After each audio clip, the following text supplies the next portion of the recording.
Hmm? Oo, kamo. Merong mantika. Ang lasa talaga niya, baka talaga. Ayan yung kanin ko. Actually, na ano ko na, nabawasan ko kanina. Kain tayo guys. Nakumpisa na ako magkain kanina. Kalimutan ko lang mag-video. Kain tayo guys.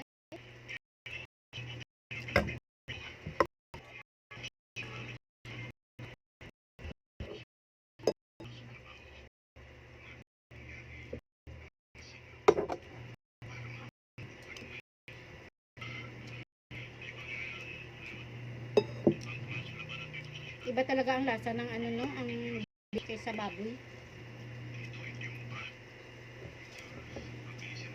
Ako mas hindi ko ano,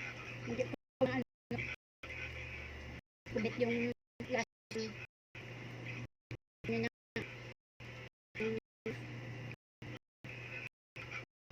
baboy.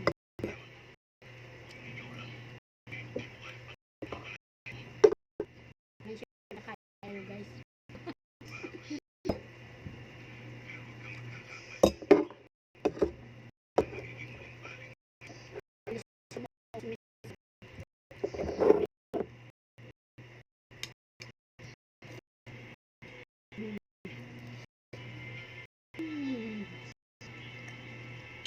What?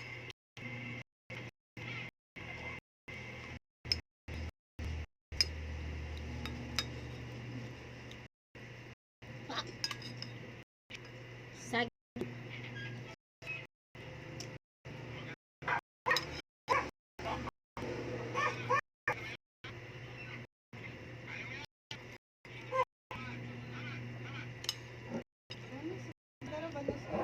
hmm?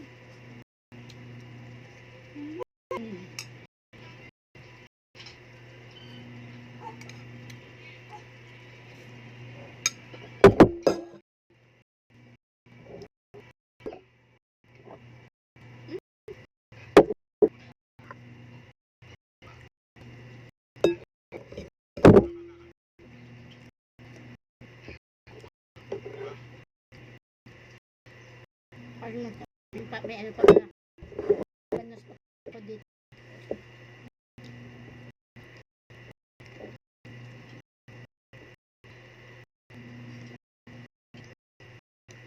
Masarap siya. Sabay,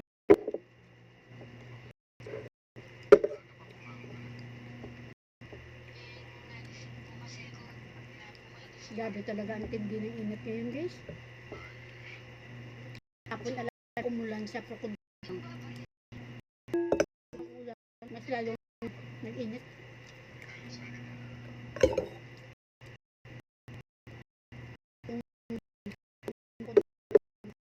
Parang langit sa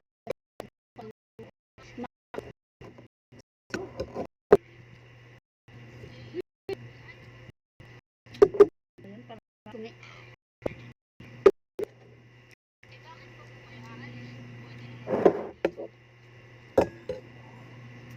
Sarap talaga ng pulyo.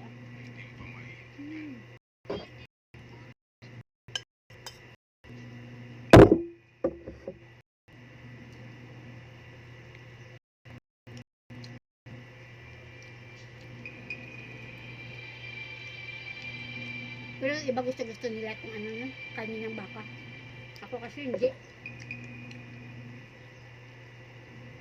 Kasi parang feeling ko parang may amoy.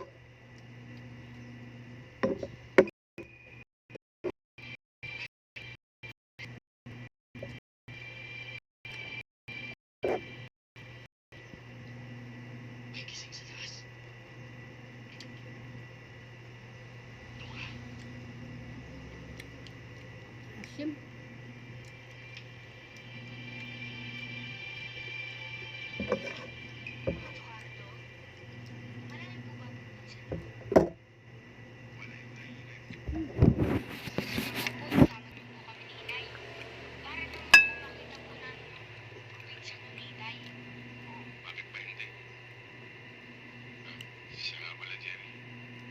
Labanos.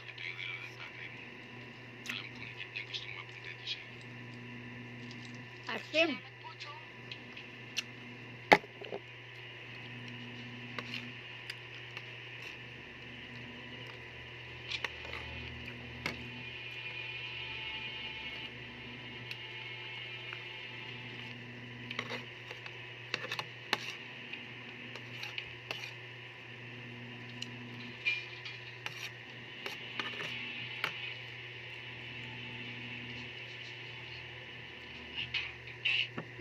Ayun, lo.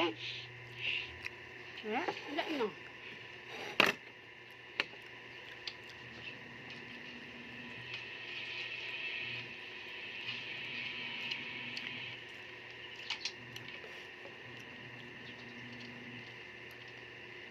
Kaya pala kagiling manok. Dalawa talaga sila itlog. Tapos nila ang liliit pa, parang ganyan lang kalaki. Yan. Nitib talaga yun, no? Kasi wala ang itlog. Kasi hindi naman yung pinapakain ng pigs. Ang pinapakain sa kanya yung mga tira-tira namin dito. Tapos maliit lang siya. Parang ganyan yung dalawa talaga sila guys. Pero walang lalaki, puro sila babae. So, imbes na ihaw sana sa first week ng May. Hindi ko na lang sila iihawin kasi sayang yung itlog ba. Naka-9 na ako na itlog dyan sa kanilang dalawa. Nakakuha na ako ng 9 na itlog. Every other day, nangingitlog sila. Minsan yung isa lang. Pag gutom sila, isa lang na itlog yung malalabas. Isa lang ang mangingitlog. Pero pag marami talaga kami pinapakain sa kanila ng mga kanin-kanin na mga tira, dalawa talaga silang nangingitlog guys. Ang saya man din. Kaya nga sabi ko guys, mag-ano ako guys, maglagay ako dito ng laying eggs, ng laying chicken, laying eggs. Kahit 5 piraso lang o 6.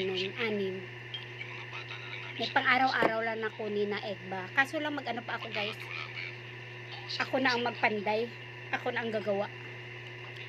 Pag-isipan ko pa yan mabuti guys. So yung kahoy lang yung gagamitin ko. Yung kahoy na gagamitin ko guys, ano na lang, coco lumber. Kasi mas mura yun, yung medyo bata pa, yung kahihiwa lang. Yun ang gagamitin ko. Tapos may kapitbahay kami doon na nabibinta ng saging na lakatan. Ngayon may mga box yan. Hihingiin ko yun. Yun ang ilagay ko sa mga manok. Kahit sa gilid-gilid na lang, 'di ba? At least makasave na ako. Yung gagastusin ko na lang yung parang screen niya na dadaanan ng itlog para tuloy-tuloy yung ganyan niya. Para yung kanyang dumi nahuhulog lang din doon sa screen. Tapos lalagyan ko lang ng pang sahod yung yung mga dumi nila sa baba. Kahit 5 piraso lang muna, yun talaga ang plano ko. Kasi mahirap magtambay dito sa bahay guys, na wala tayong mapagkakitaan. Tapos marami lang ako naiisip na pwede ko pang negosyo guys.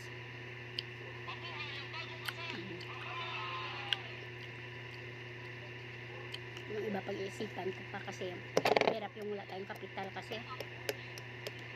Ay pag magkapera na ako guys, unti-unti ko silang anuhin, isa-isahin.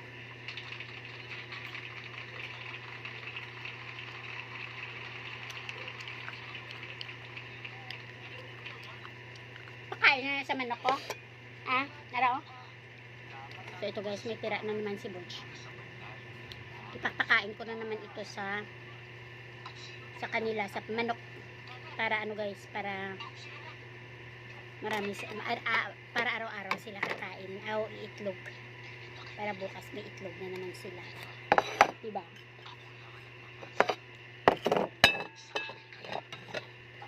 Hindi na ako maubos eh, puti na lang to, puti na lang naman to, busog na ako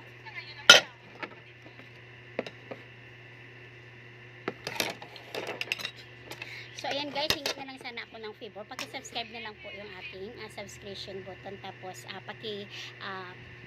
pindot na lang po ako ng aking notification bell para kita-kita tayo sa susunod na aking video. Salamat po.